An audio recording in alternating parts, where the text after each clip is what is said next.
getting a floating keyboard on Android phones is really simple. First, if you don't see this icon, just touch here and you should see 3 dots. Then all you need to do is touch these 3 dots. Here you can see an option called floating. Just touch it and now you can see our keyboard is floating. And if you want to increase its size, touch this button and then drag one of the corners to make the size bigger or to make the size smaller. If you touch here, you can move it up, down, left, anywhere. One of the advantages of a floating keyboard is when you split your screen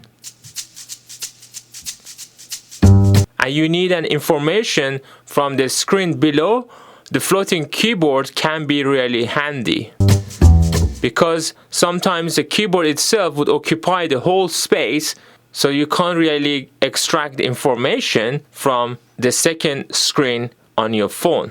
To get back to the normal keyboard, you need to touch this part again, touch the 3 dots again, and simply touch floating again, and we are back to normal keyboard.